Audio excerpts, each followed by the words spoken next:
We'll resume the meeting as we start our second panel. I would like to welcome our witnesses. Adam Legg, there you are. We just came off two virtual witnesses.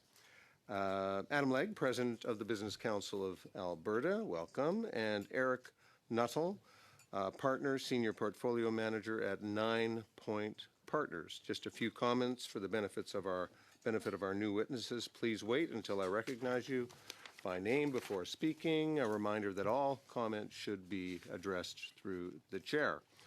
And you'll each have 5 minutes for your opening remarks, after which we'll open the floor to questions. And Mr. Legg, we're going to start with you. You have the floor. Thank you, Mr. Chair. Thank you for the opportunity to speak with the committee today. I'll focus on what is the largest barrier to Canada supplying the world with energy. That is the Impact Assessment Act, aka Bill C-69, and major permitting systems which stand in the way of billions of dollars of investment and ultimately improve prosperity for Canadians. Simply put, the process, timeline, and political uncertainties inherent in this act and federal permitting systems are such that few companies will risk the time and cost to apply for approval. There are 6 key barriers embedded within the act and system. 1, late-stage politicized decision-making creates unpredictability for a years-long high-cost process. 2, duplicative reviews and regulators because of departmental and jurisdictional overlap. 3, excessive timelines which are unpredictable and prone to delays that impact construction timelines. 4, regulators' low risk tolerance causes reviews to stray from focusing on mitigating only the largest and unique material impacts. 5, uncoordinated post-impact assessment permitting by multiple regulators can delay construction. And 6, lack of consultation clarity, which is unpredictable Indigenous consultations, weakens reconciliation efforts, Indigenous participation, and investor confidence. I do applaud the current efforts of the Impact Assessment Agency of Canada to improve upon the existing regime. Bill C-5 approach, however, creates a dual-track system of project winners and losers without fixing Canada's broader approval challenges. What's needed is a comprehensive legislative overhaul of the Act to enable all major projects in Canada to be reviewed and approved quickly, efficiently, with predictability, and without political interference. What does an ideal system look like? Well, in the next 2 months, the Business Council of Alberta will release a major report on project approval reform, and we'll provide that report to this committee. The following 6 key changes will create an optimal impact assessment and major project process. 1, ensure projects are reviewed by the right level of government and regulator by requiring projects built in a province be reviewed by that province as of right. Moving approvals for all federal pipeline projects to the Canada Energy Regulator under the CER Act and ensuring a one project, one review, one decision. 2, removing late-stage political decisions by adopting a 2-stage project authorization process where Stage 1, early political decision on whether a project is in the national public interest, and Stage 2, an independent apolitical determination of how a project can proceed by the regulator. 3, reduce timelines and stop their extension by creating an absolute maximum timeline of 2 years under the IAA with efforts to shorten that to be competitive with the United States. Shortening the CER timelines to a maximum of 250 days with even shorter timelines for lower risk projects, and eliminating opportunities for political interference to extend timelines. 4, right-size the scope of reviews by reintroducing the concept of standing and focusing only on unique risks associated with a project. 5, streamline permitting and conditions by making the designated regulator responsible for coordinating all federal permit reviews and decision-making and aligning permit decisions with the final decision and impact assessment. 6, clarify Indigenous consultation by ensuring Crown consultation properly considers and utilizes businesses' engagement as fulfilling aspects of the Crown's duty, ensuring consultation aligns with the maximum review timeline, and building capacity for Indigenous communities to participate in, benefit from projects, and if desired, own an equity stake. We also ask government not to forget about cultural change. The system was designed to ensure bad things didn't happen when major projects were built. Thousands of public servants were hired to carry out that mandate, but they viewed and continue to view their role as limited to their own zone of expertise or responsibility. This has created challenges that have kept us and risk keeping us from achieving goals of prosperity and more meaningful economic reconciliation. We need the process and public servants to view project approvals also through an economic and prosperity lens. Canada and the public service require a culture that ensures we build big and ambitious things, and we build them quickly and safely, for the sake of Canadians' well-being and prosperity. These changes, both real and cultural, will enable project proponents and investors to have confidence in Canada as a place to invest while still protecting environmental, social, economic, and Indigenous rights and domains. If we wish to enable Canada to grow its economy, diversify our global trading network, and make Canadians better off, these actions and changes must be made urgently. Thank you. Thank you, Mr. Legg. Pardon, Monsieur le Président. Peut-être. Apologies, Mr. Chair. I believe that our friends at Interpretation there found it, the pace quite fast, so I think they need a little breather. So if we could just slow down the pace a little bit. Apologies. Noted that, Mr. Legg. Thank you. You did finish in plenty of time, so in the Q&A we can have a more measured pace, but we're on to you, Mr. Nuttall, for 5 minutes. Thank you very much for the invitation to give testimony on the critical need for Canada to increase its energy exports, an absolute imperative for both our energy sector and for Canada at large. I'm going to apologize in advance if some of my remarks seem overly blunt. I am no politician, but it's time for someone on this topic to finally speak the unvarnished truth. I come before you with an urgent call to action. We live in a world where the demand for oil continues to set record highs, and late last year, the International Energy Association stated under their base scenario that the demand for oil will grow until at least 2050. Despite decades of future demand growth, the world is hurtling towards a supply crisis. In 2012, oil production from U.S. shale began its ascent, and since then, U.S. shale has accounted for 117% of total non-OPEC production due to production falling in other countries, making it by far the single largest source of incremental barrels of the past decade plus. Importantly, it's now estimated that due to geologic maturity and investor demands, that U.S. shale production has now peaked. What does this mean? The rise of U.S. shale was extremely destructive to the oil market, resulting in several price crashes, an exodus of investor interest, and ultimately a meaningful drop in spending on exploration and long lead development projects. As a result, not only is the United States oil production forecast to peak this year, but so too is total non-OPEC production, with 75 of the 79 non-OPEC countries now in permanent decline. Why does this matter? Non-OPEC production accounts for a staggering 68% of global oil supply. Normally, this would not have been the profound challenge that it is, as OPEC has historically had meaningful excess spare capacity, offering a form of insurance against declines elsewhere. This is no longer the case. Since April of last year, OPEC has unwound most of their curtailed production, shut in during the demand shock of COVID, and similarly to non-OPEC countries, has not been investing in meaningful incremental capacity. We estimate that OPEC only has 1.5 million barrels per day of excess spare capacity, which amounts to a meager 18 months of demand growth. The world has never before faced the energy challenge it faces now. Given an incremental 19 million barrels of demand growth by 2050, accelerating decline rates from existing fields, peaking U.S. shale, peaking non-OPEC production, and imminent exhaustion of OPEC spare capacity, I pose this simple question. Where will the necessary future production come from? This is where Canada comes in. Canada is gifted with the fourth largest oil reserves in the world and produces 5.5 million barrels per day to the highest environmental standards of anywhere on the planet. We have nothing, I repeat, nothing to apologize for. This production benefits all Canadians from coast to coast through royalties and taxes. Canadian Natural Resources, Suncor, and Cenovus, Canada's three largest oil companies, collectively paid $16.9 billion in royalties and taxes in 2025. This compares to $16.2 billion in taxes paid in 2025 by Canada's six largest banks. Despite this windfall, we have for the past 10 plus years purposefully and intentionally practiced economic self-flagellation, inhibiting our oil and gas sector with penalizing legislation and excess costs, all rooted in energy ignorance and a misguided notion that Canada can play a pivotal role in lowering global emissions. No other country in the world would do this to themselves, and all we have accomplished is willingly cede market share to other countries, many of whom have far, far lower environmental standards at a profound economic cost to ourselves. This insanity must end. So what should we do? Canada today has modest excess pipeline capacity, and through several expansion projects will increase pipeline capacity by up to 770,000 barrels per day by 2030. This is not enough. It is crucial to maintain excess pipeline capacity, as the price of all 5.5 million barrels per day of production is set off of the one marginal barrel. 1 barrel of production more than pipeline capacity, and the price of all 5.5 million barrels per day falls.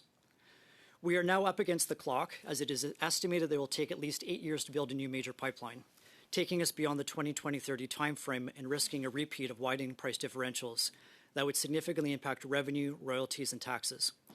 We estimate that a single 1 million barrel per day pipeline would generate an additional $5 billion in new royalties every year. This would be enough to hire 13,000 new doctors, enough to provide health care to almost 17 million Canadians. 8-hour wait times with our children in an emergency room is a choice. Failing inadequate infrastructure is a choice. Neighborhoods such as mine in Toronto that are getting burglarized on a weekly basis due to insufficient police budgets is a choice, and we do not have to live like this. We have an enormous opportunity in front of us, and to seize it, all we need to do is recognize one inalienable truth. The world needs more Canadian energy. With the looming supply crisis in the years ahead, we are only one of 4 countries that can rise to meet the call. In a world where, despite what we are told, not a single purchaser of oil cares about the barrel's carbon footprint, but rather its affordability, availability, and reliability. More Canadian oil production means a higher quality of living for all of us, and to not recognize this generational opportunity and to continue to impair our industry by not making new pipelines an urgent national priority, backed with action versus more and more talk, would be the equivalent of economic treason. Thank you. Thank you, Mr. Nuttall. I gave you a little extra time there. And we are now going to go to questions, and we are going to start with Mr. Tucker for 6 minutes. Mr. Tucker. Thank you, Chair, and thank you to our witnesses. Mr. Nuttall, at the last meeting of this committee, Lisa Bayton from CAP highlighted the changes of the methane regulations in the MOU with Alberta will cost the industry over $14 billion. This is the same government that lost $670 billion in major natural resource projects, including the West to East pipeline and the pipeline to Northern Pacific. Do you have faith that this grand bargain gives certainty to investors when over the last decade this government has continued to keep projects in the ground? I've renamed the grand bargain the grand ransom because it appears obvious, I think, that the current government is tying a new pipeline to initiatives such as the Pathways, which is, by most recent cost estimates, roughly a $24 billion project. You point out additional costs on this industry is a negative for several reasons, the largest of which is capital is very mobile. I run the largest energy fund in Canada, and so we have a choice every single day. Where do we invest our clients' dollars? Is it the United States or Canada? And it should seem obvious that there are 2 jurisdictions that are taking two different approaches. I worry that incremental costs onto this sector, especially at a time of volatile oil prices, will disincentivize the flow of funds back to Canada, harming our sector's ability to grow production at a time when there's a global call for incremental supply. Read Mark Carney's book? I admit I bought it on Kindle and skimmed it with keyword search. So it is difficult for investors and Canadians to square where 7 years ago he was professing that we had to keep it all in the ground. And now, to get votes, he's saying something different. But it seems like the investors are not believing either version of Mark Carney. My colleague, MP Stubbs, put forward a motion that the Canadian Sovereignty Act, which would repeal Bill 69 and Bill C-48, the federal industrial carbon tax, which the U.S. does not impose on its country federally, and the oil and gas cap that will kill 54,000 jobs and cost $21 billion to the Canadian GDP by 2032. What signal does it send to investors like yourself when Liberals claim they want to build a pipeline, but they vote against the motion to repeal anti-development laws like the No New Pipeline, Bill C-69, and the tanker ban, C-48? Let me address the bad and then I'll finish with the good. The past 10 years have been devastating towards global interest in investing not only in Canada, but in the Canadian oil and gas sector. And I think every major economic statistic validates that view. I think there is growing optimism on the part of the oil and gas industry, and my source would be speaking directly to many oil and gas executives, that the tone has meaningfully improved. We have gone from a country that seems to want to shoot itself both in the foot and the head simultaneously to one that is recognizing the impact that oil and gas has on our economy, and at least through words is signaling a growing championing of that.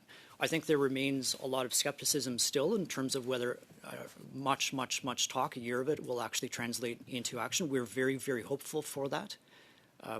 This is a sector that is on the cusp of a major, I think, bull market, and all we need to do is for government to get out of the way and eliminate. You mentioned several pieces of legislation. I would quote several CEOs of major Canadian midstream and pipeline companies that have said, and again, going back to my earlier theme of investment capital is highly mobile, that they are preferring still, even with all of the talk of the past year, to allocate investment dollars to the United States versus Canada. And there's an old saying that money talks and bullshit walks, and we're seeing this with the Canadians incorporating more companies in the States last year than Canada, which has never happened in the history of our country. So entrepreneurs are starting companies in the States and not Canada, which is a travesty, and I think it weakens our country, obviously. TC Energy CEO says that U.S. will continue to be where we'll invest because the returns we can earn in the United States are significantly more attractive than they are in Canada. Canada has seen $54 billion in capital leave to the United States from Canada since this Prime Minister came to office. The United States administration has shortened permitting times to 28 days, while the Liberal government continues to keep the anti-development legislation in place. What kind of signal does that send to investors if these regulations are kept in place? For at least 10 years, Canada has been the place where good projects go to die. We're, again, optimistic that under the new leadership that those dark days are behind us. I think the surest signal that can be sent to the market is to eliminate legislation that very clearly is either antiquated or was erroneous in the first place. C-69 very clearly needs to be absolutely repealed. To have such things like a gender-based analysis on the construction of a pipeline, in speaking with CEOs of pipeline companies, they themselves do not quite understand what exactly that is. To have a ban on tankers and believe that the private sector will step up to build a $35 or $40 billion pipeline, as some have labeled it, a pipeline to nowhere. It's very easy steps that I implore and hope that for the benefit of all Canadians in Ontario, Quebec, and Alberta, coast to coast, very, very simple decisions can be made, and I hope that it will be made on an expedited basis because it is still impairing the desire of investors to invest in this country, and it sends a negative signal. One last question. That's your time, Mr. Tucker. We're going to go on to Mr. Hogan for 6 minutes. Well, thank you, Chair. And thank you to our witnesses for being here. Mr. Legge, I have some questions that I want to direct towards your way. You were discussing a little bit about the challenges and the opportunities we had to fix some of the challenges. I just want to say off the top, totally agree. The oil and gas sector has been an incredible driver of prosperity. The Prime Minister has said the regulatory framework needs to improve. One of the things the Major Project Office has to do is identify ways to improve regulatory processes. But, I was struck on your list of the 6, 5 of them we could at least make meaningful progress without even legislative change. Cultural change, regulatory change could get to some of them. And yes, certainly we could look at legislative changes too. And I do kind of feel myself personally that incremental improvement is improvement. We don't want to wait and let perfect be the enemy of the good.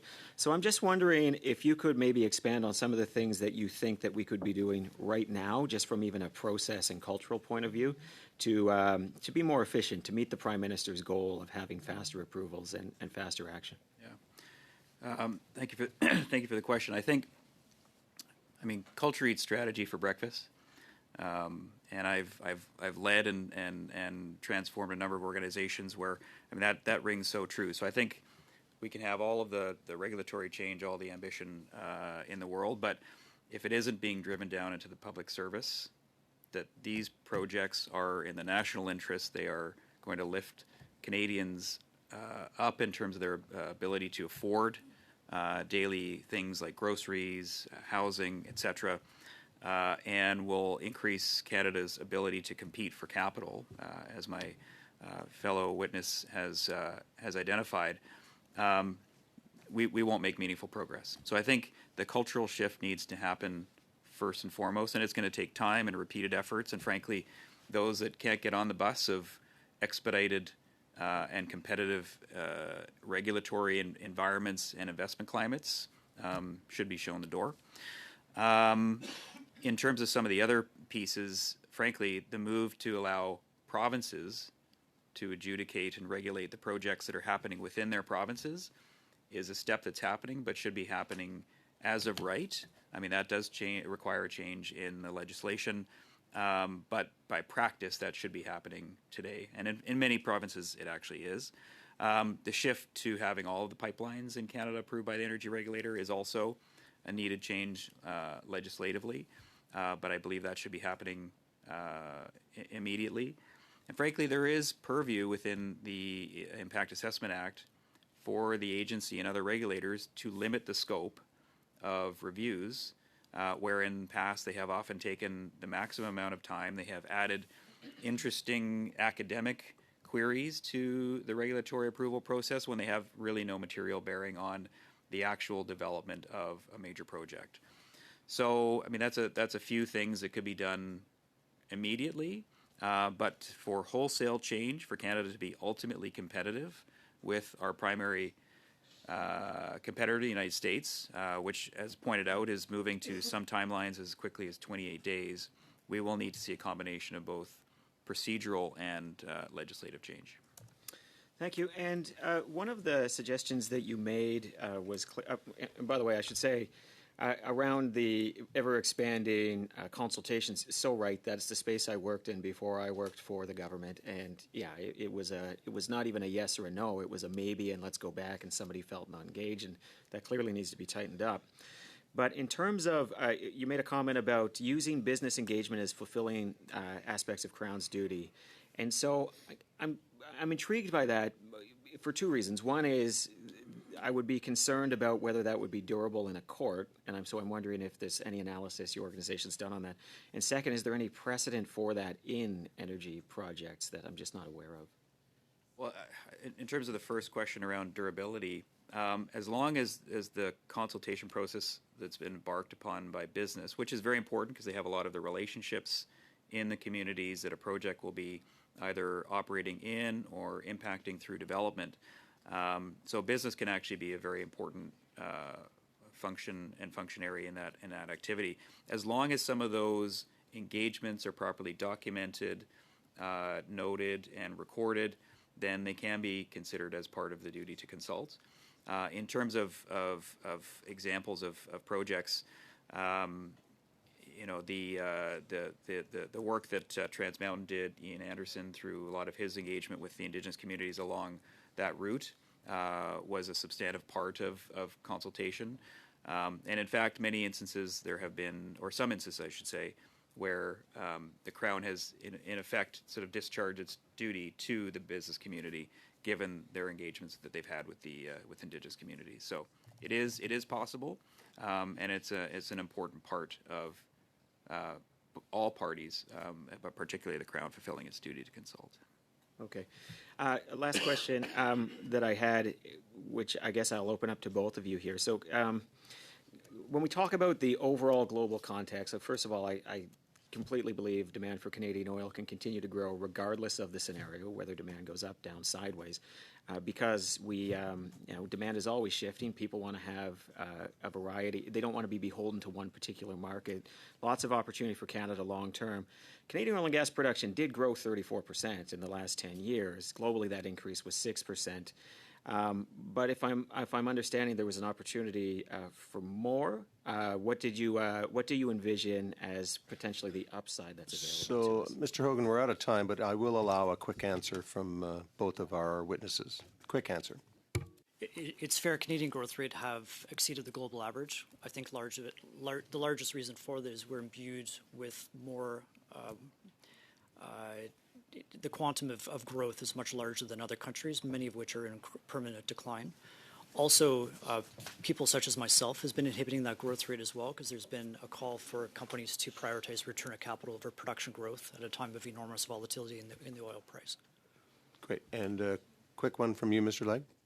If I interpret the question, MP Hogan, it's about is there a global demand for Canadian energy product? And it's okay, Chair. We can pick it up in other rounds. Yeah. Good, and we will now go on to Mr. Simard. But Mr. Simard, before we do, I just want to welcome Mr. Gasparo and Mr. Lloyd to the committee. I believe you're an observer, Mr. Lloyd, but Mr. Gasparo, you will be an active member, I understand, of the committee for this round. So, Monsieur Simard, 6 minutes. Allez-y. Merci. 6 minutes, Mr. Simard. Thank you, Mr. Chair. Before starting my time, I want to make sure our guests have interpretation in their coming through. Is it working for you? Do you hear me? No? As usual.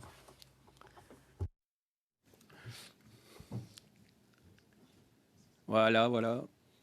À un moment donné, au lieu All right. At some point, instead of hearing my voice, you will hear the harmonious, lovely voice of the interpreters. Always fantastic, always kind, says Mr. Simard. toujours important de s'en It's always important to get along with the interpreters when you're francophone here. All right, it's working? Excellent. During your statements, Mr. During your opening statements, confused me a little bit. I'll explain to you why. You talked about the politicized decision-making and low tolerance to risk, for example, apolitical decision-making and so on, because I find it a little strange because, as you know, your very appearance here is political, so asking politicians to, in their decision-making process, make apolitical decisions is a bit counterintuitive. Now, the question we have here, as part of our work at committee, is to know whether building gas and oil infrastructure is done in the collective interest. You are defending the interests of your members. That's political. Now, the interests of your members, your pairs well with the collective interest. And I'm not convinced that it is in the public interest to build oil and gas infrastructure. And I'll explain to you why, and then you can respond afterwards. But the last pipeline that was built in Canada was Trans Mountain, and it cost us $34 billion, almost or more, a little more than $800 per person, including the children.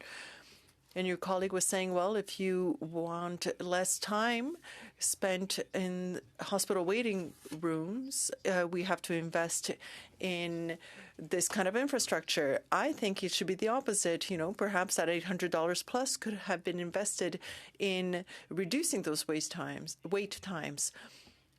Now, people should maybe, and your companies could invest in their own infrastructures. If they had to build it, they would have built it. I mean, we are still collecting, paying $7 per barrel for those pipelines, for the oil coming through those pipelines. And now, if you look at the ownership structure of the large oil and gas industries, we see that 60% are American companies. When we're trying to cut ourselves off and sever these close ties from the American markets, this is difficult. Now, we want to... I'm just not convinced, all of that to say, I'm not convinced that it's in the public interest to build oil and gas infrastructure. And I'm not even talking about the environmental aspect. So I'd like to hear what you have to say. How is it in the public interest to build that oil and gas infrastructure?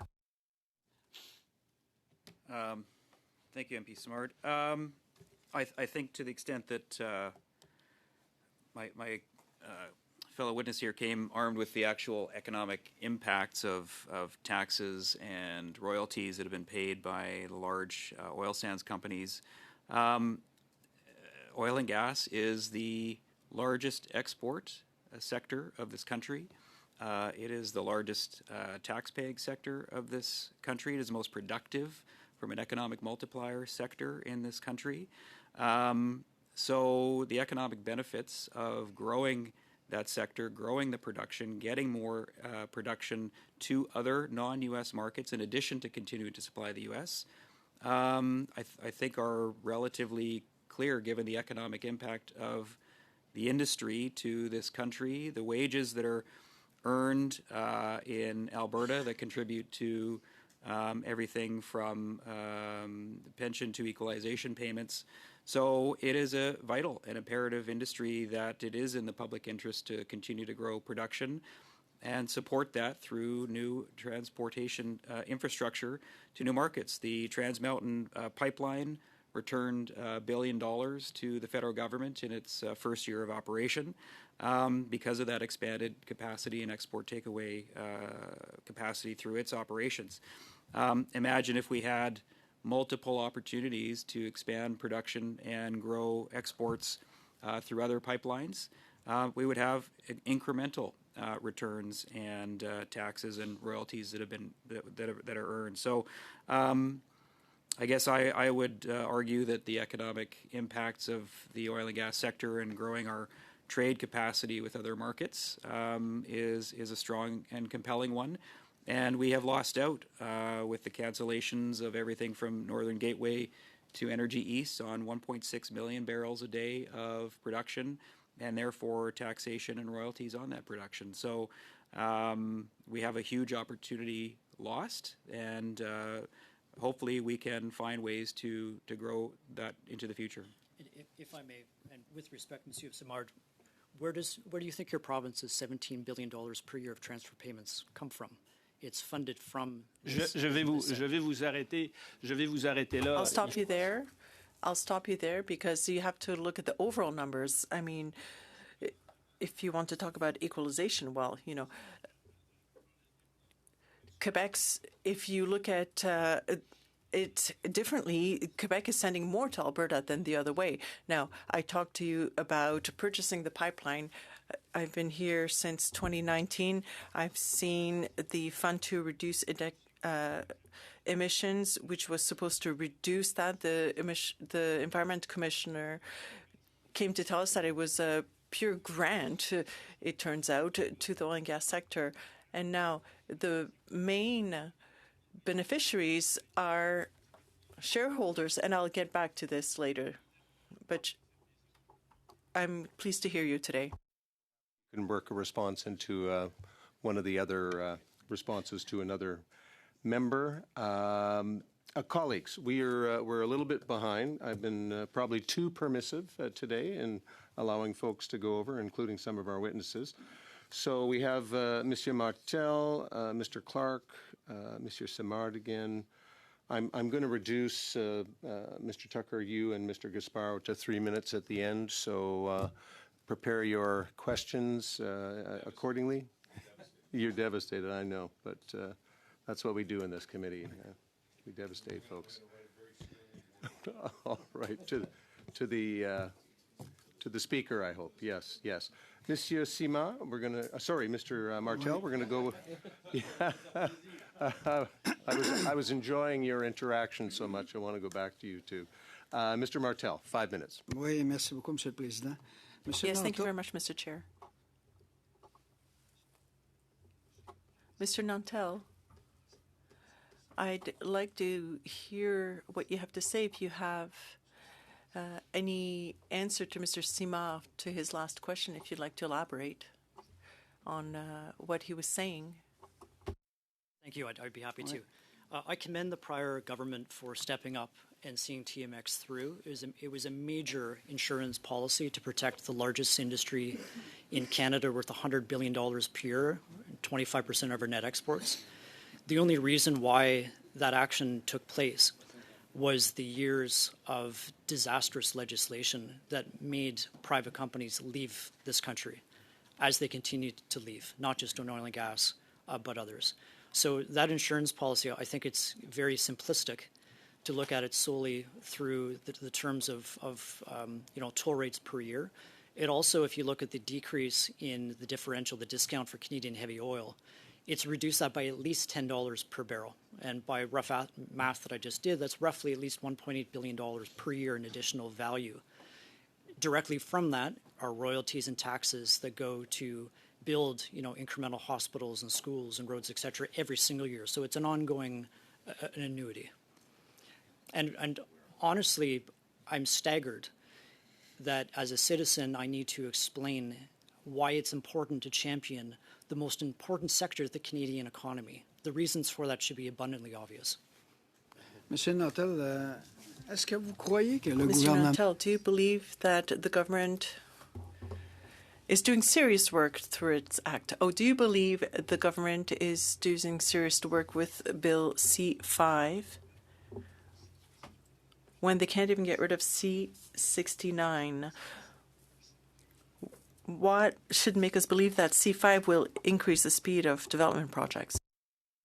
I remain hopeful that rather than taking the course of strategic exemptions from existing legislation, we should admit our mistakes. I have 3 young children, and I teach them, bad choices lead to bad outcomes. And so if you can learn from your mistake, as we should, recognize that certain bills are not serving them and are making this country unbelievably uncompetitive, just get rid of them. I'm incredibly hopeful that our current Prime Minister is going to follow through on much of the positive talk. Industry is very much behind him. I hope for a Team Canada approach.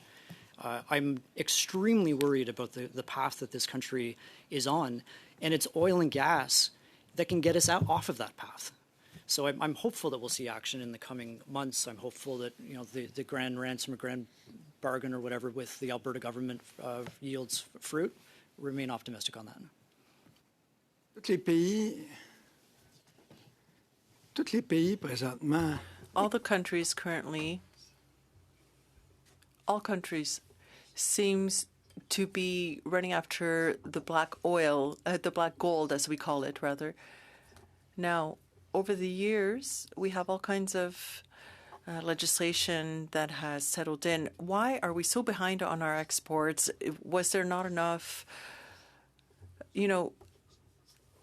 planning? Nobody's talking about the pipeline that could have gone under the St. Lawrence, for example, and I can't believe that we still don't have any way to get oil to Asia and so on. I feel like we're 30, 40 years behind. I would agree. When you look at us as having the 4th largest oil reserves in the world, our production should be meaningfully higher. And I said in my written commentary, we have willingly ceded market share to other countries to our demise and their benefit. And so why is that? I think it's been a result of extraordinarily poor leadership of the past 10 years, this mistaken belief that this is a sunset industry and that we need to transition, those poor oil field workers and find them a job apparently at a battery plant. This is not a sunset industry. And so I'm hopeful that under the new leadership, with a much more optimistic tone, there will be a realization that the world needs more Canadian oil, needs more Canadian natural gas. And by embracing that and providing an environment which is much more conducive to investment, we can reclaim a lot of the market share that we have willingly ceded to other countries. That's your time, Mr. Martel. And we will go on to Mr. Clark for 5 minutes. Thank you so much, Mr. Chair. Thank you, gentlemen, for being here today. I really appreciate your testimony on this subject. Mr. Legge, I wanted to ask you a bit. You talked about regulatory certainty and duplication and overlap between provinces and the federal government, and I certainly think you're on the right track there. That's obviously, I think, a pain point for lots of industries, obviously not just in energy. But, as we speak, the federal government's working on one project, one review agreements with various provinces and territories, Ontario, New Brunswick, BC, so far, Manitoba and PEI, imminently it appears, hopefully all 13 jurisdictions sooner rather than later. Is that the kind of approach that you think we should be taking, or is there something that we're not doing there that would make it an even better approach in your view?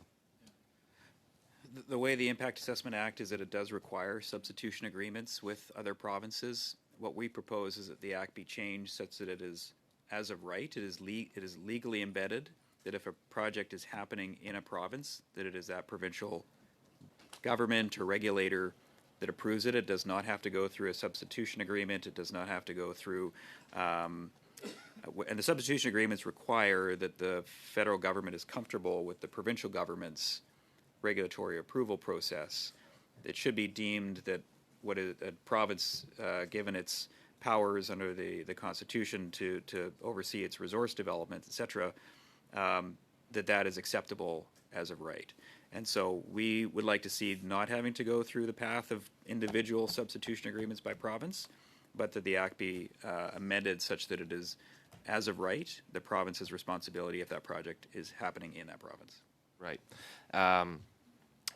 If we did get to substitution agreements with all jurisdictions, which certainly is the intention, would that be, not everything you hope for, but would that be a reasonable substitute in your view? It's progress, but again, we don't want to necessarily have we don't want to have any of the projects first come into the federal regime and then be deemed to go into the provincial regime with a substitution agreement or not. It should just automatically default to the provincial. So there are a couple of steps. It's better than the existing structure. It's better than the existing regime under C-69. But there are improvements that can be made that will make that whole process flow faster with more certainty and as of right allowing each province to determine its regulatory domains. Understood. And Mr. Nuttall, if I could just ask you about the MOU between Alberta and the federal government. You mentioned in your opening statement, and then you just mentioned it at the end there, talking to Mr. Martel. Could you just summarize your views on that agreement as it stands right now and how you think it can impact the sector? I think as investors, we're still waiting a little more clarity on the actual details. I think the broad understanding as it stands now is the government is supportive of a new pipeline, which is terrific. I think we've spoken to the economic merits to that.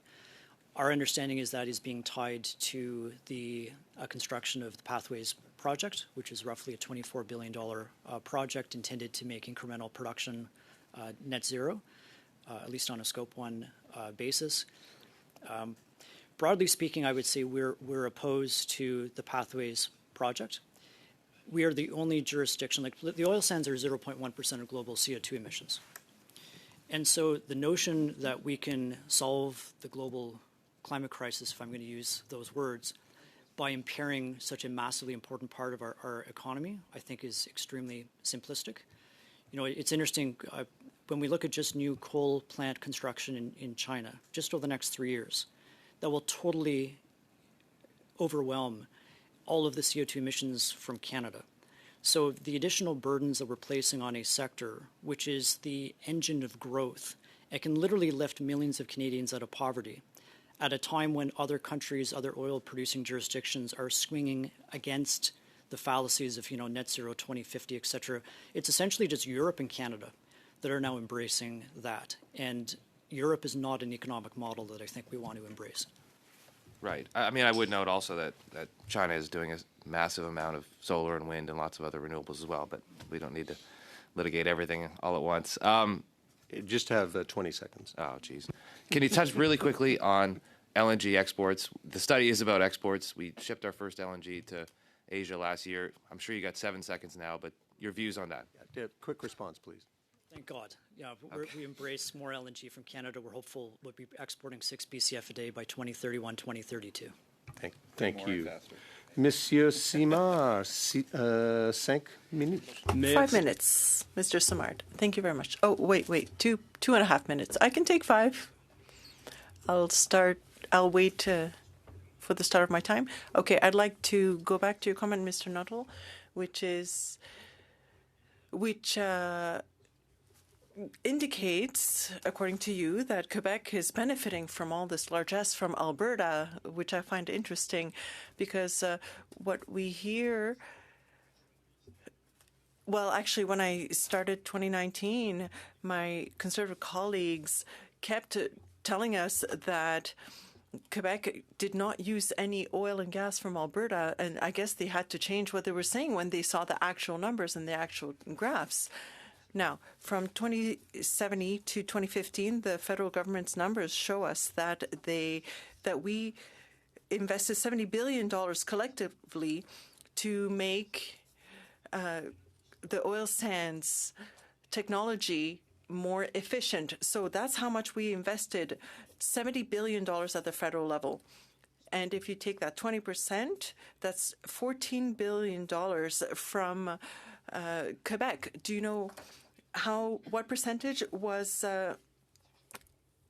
invested by Alberta in Quebec's dam and hydroelectricity systems? Not a single penny. Too bad. Well, we had heard by previous Quebec premiers in the past, if I had offered to Quebec what I gave, or it's a prime minister who said, what if I had offered to Quebec what I had offered to Alberta in terms of federal assistance, I would have won all of the seats in Quebec. And there's something,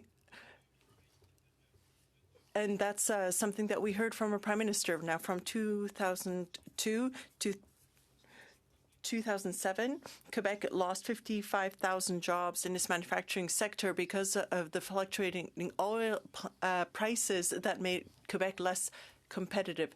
And Quebec buys oil from Alberta. And you are telling us that through equalization, you are paying for our public services, and it's like you're telling us that we're on social assistance on the part of Alberta.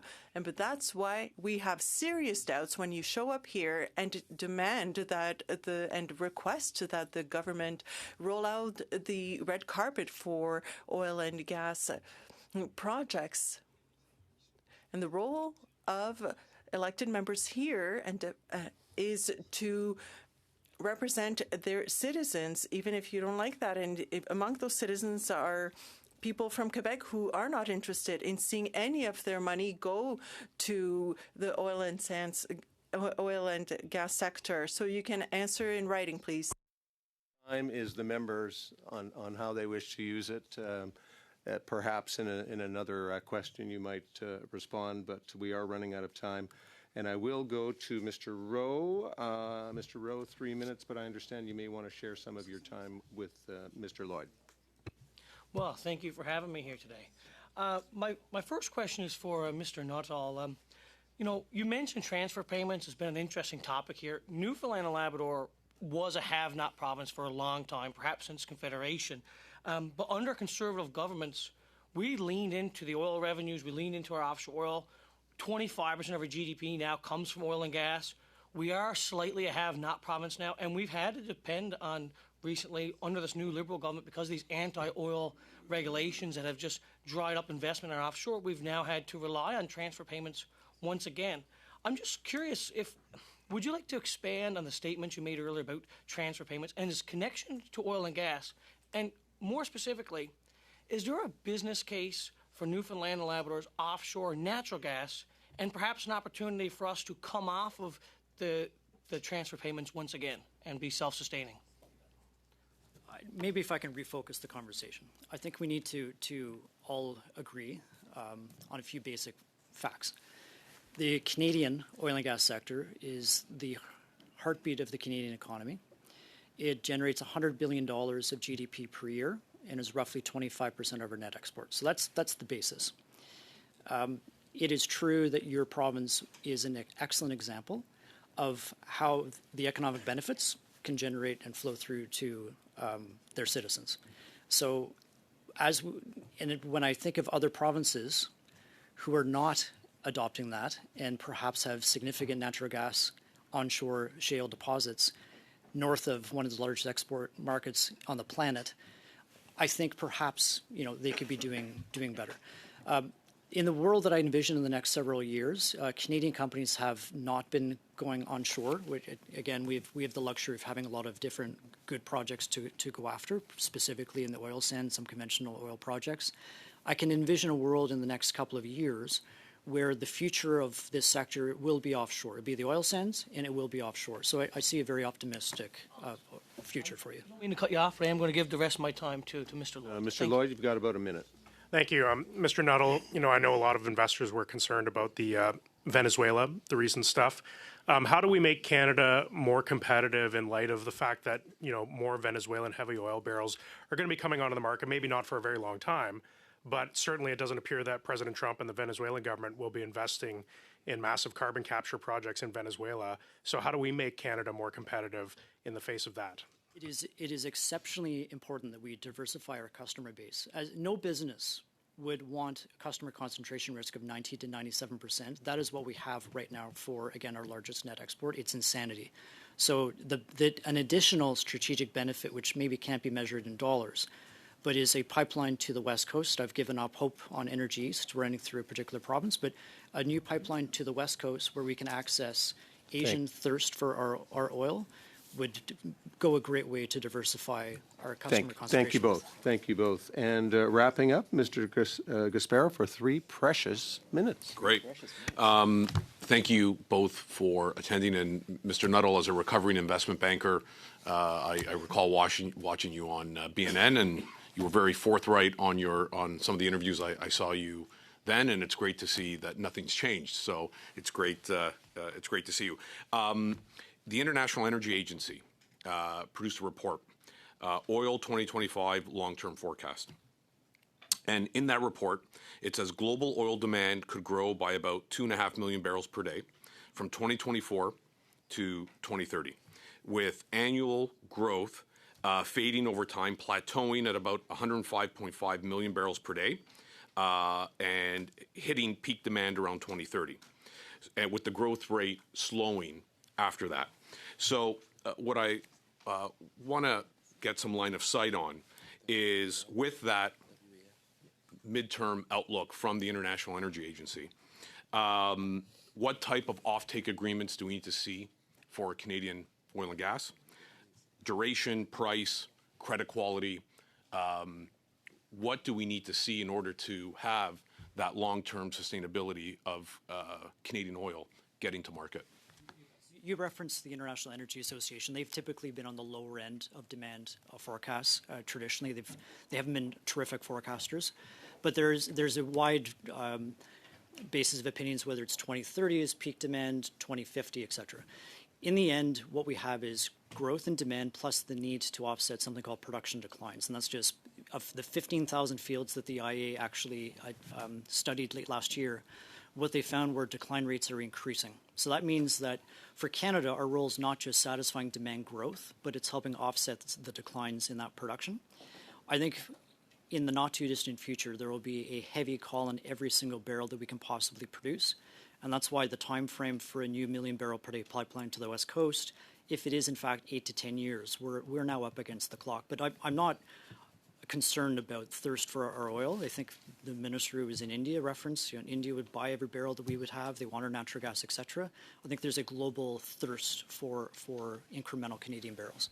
So, well, I'm going off of what the IEA is saying, and I don't necessarily disagree with your previous point, but would it lead to suggesting that there are some market forces that will hinder long-term oil production? That's sort of question 1 or point 1. Point 2, does it make sense for us to continue to diversify our energy mix, to diversify into renewables, conservation, etc., with that long-term market, these long-term market forces, according to the IEA? Yeah.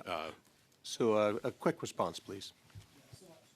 I would be worried about Canada diversifying into other areas which are virtually low to no margin industries with zero barriers of entry, because we've seen just in recent actions from Stellantis and General Motors, et cetera, there are challenges to doing that. We really need an all-of-the-above solution. So I'm the biggest proponent of championing oil and gas, and also perhaps investing in other areas, because the demand for all forms of energy continues to set new highs year after year after year. So thank you, Mr. Gasparo. Thank you to our witnesses. I think you'll agree, a very robust exchange on this panel, diverse opinions expressed, which is, of course, the nature of democracy, but we really appreciate you being with us. If there's additional information you want to forward to the committee through a brief, we welcome it, and again, we thank you for your participation this afternoon. So thanks very much, and colleagues, we are now adjourned.